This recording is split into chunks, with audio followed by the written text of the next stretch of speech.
Mana shu chek ayollar uchun juda muhimda va biz erkaklar odatda xijolat bo'lamiz ko'cha-ko'yda chek so'rashlikka. O'shanga bilib hurmatli tadbirkorlar o'zinglar so'ramasak ham beraveringlar.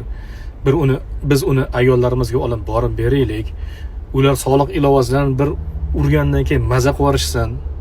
Hayron qolamanda, ba'zi joylarga borib turib naqd pul beradigan bo'lsangiz, chekini bergisi kelmaydi. Mana shu QR kodni.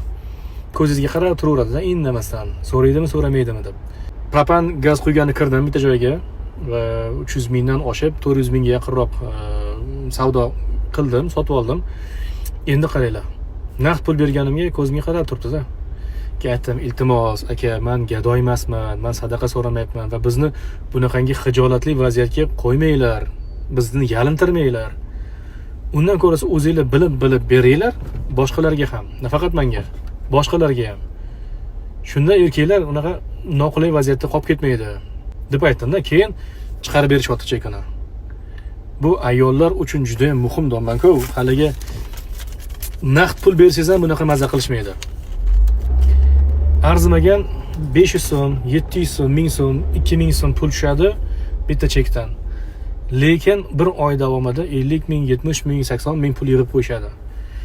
Bilmadim. Bizni uydagilarga naqd bersangiz ham undan ko'rasa bizni cheki maza qiladi deyshadi-da. Boshqalarda ham shunaqa bo'lsa kerak. Kommentariyada fikringizni yozib qo'yinglar. Balkim bu ba'zi insonlarga yetib borar va o'zlari bilib biz so'ramasak ham chekini berishar balkim.